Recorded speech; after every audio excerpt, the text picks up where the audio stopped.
Well, it's Sunday, so it's time to go and do the pressure accumulator drain and run the gen set. I haven't done anything the last couple of days because down with a flu-like thing at the moment, so that's not wonderful.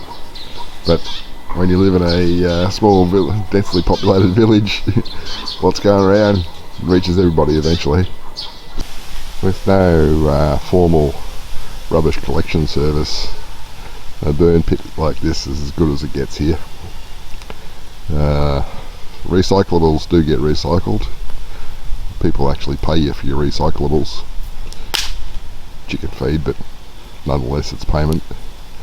But unrecyclable rubbish just gets burnt, producing the associated toxins and smoke.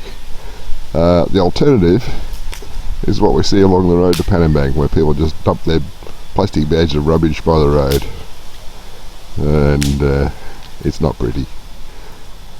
And in some places it sort of accumulates, and people go and pick over it to see if there's anything that's recyclable, and occasionally it gets burnt, and it's pretty nasty. Just near a waterway, of course. Strangely enough, this one's just near a waterway too, but this particular waterway at the moment is bone dry. Been no rain lately. There's a crack I hadn't seen before. That might have been a result of that last earth tremor. There's another one just underneath that passion fruit vine that's growing. I just checked and it's hard to see in that tube anymore because of the mould that's grown up in it, but its back tank's currently at 9,500 litres and the front tank's just over 19,000 litres. So 38,000 litres, still okay. Well, the days have rushed by.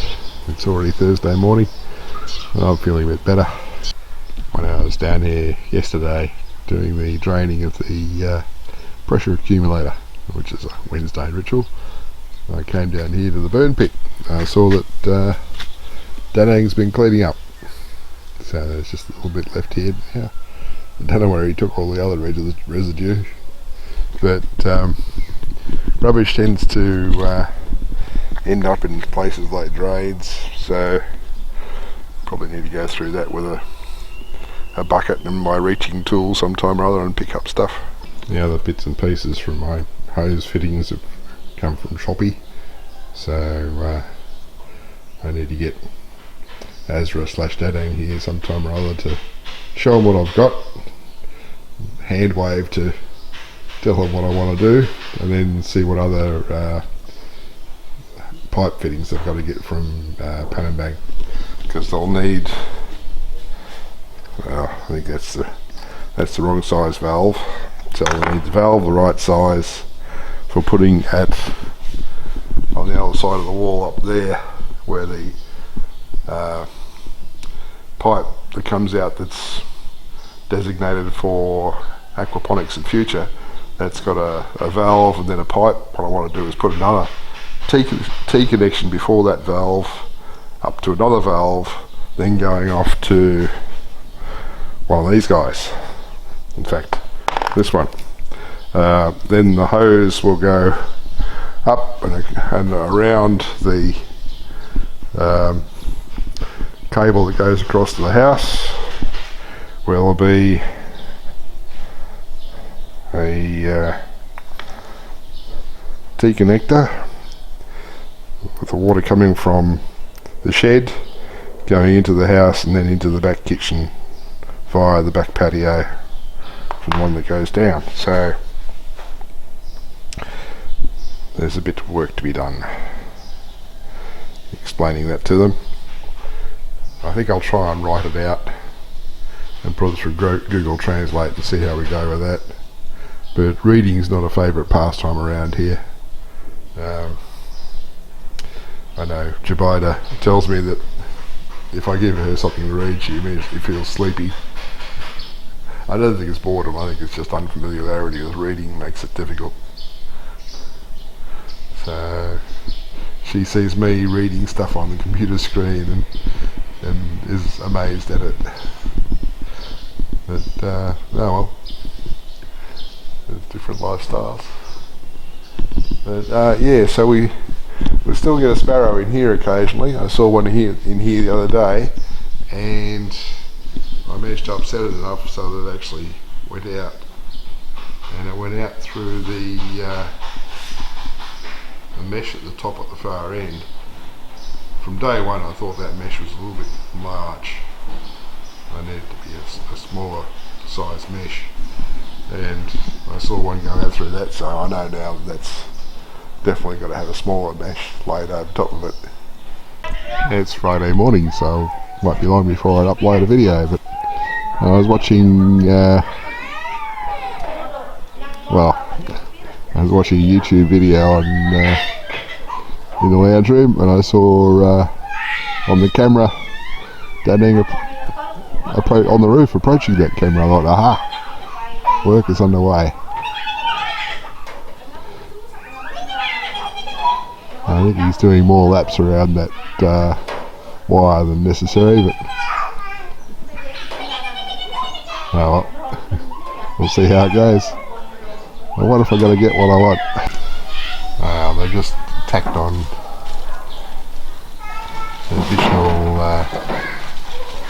pipe there without actually putting a tee in it for aquaponics, but I guess aquaponics will just get teed off from that later. But yeah.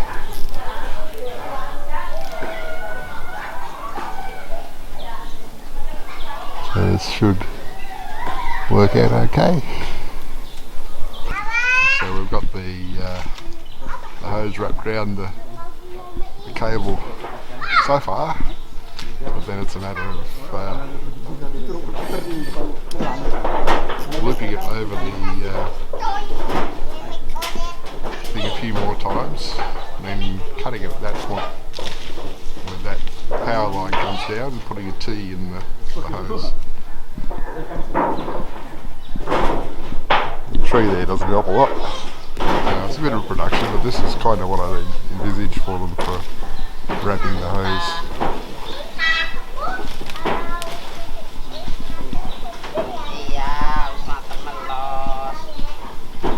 I actually envisage probably 6 or 7 twists entirely needed across that area. You don't need to have a loop every foot.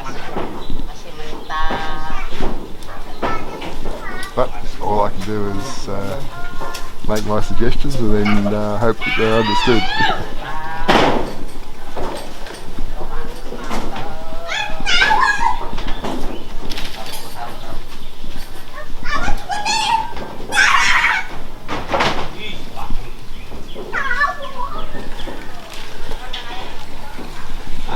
So hopefully this won't put so much load on the cable that it comes adrift at either end. So we've come through at the back, across the top of the off-grid system, behind the air dryer, clothes dryer, and it will end up connecting into this. That will come through to a elbow that comes down to an elbow about where that dirty mark is on the wall, and out to a tap. Jubaedah said she didn't want the additional tap that I'd planned for in that corner there, coming down from the ceiling, but I figure she'll probably change her mind, so what we'll do is we'll run the hose through the wall, the end cable, to a point above the ceiling there where later we can put in a PVC pipe coming down. So yeah, all good. But anyway, I need to sit and have a bit of a relax and cool down, eat a bit of fruit and prepare this for an upload.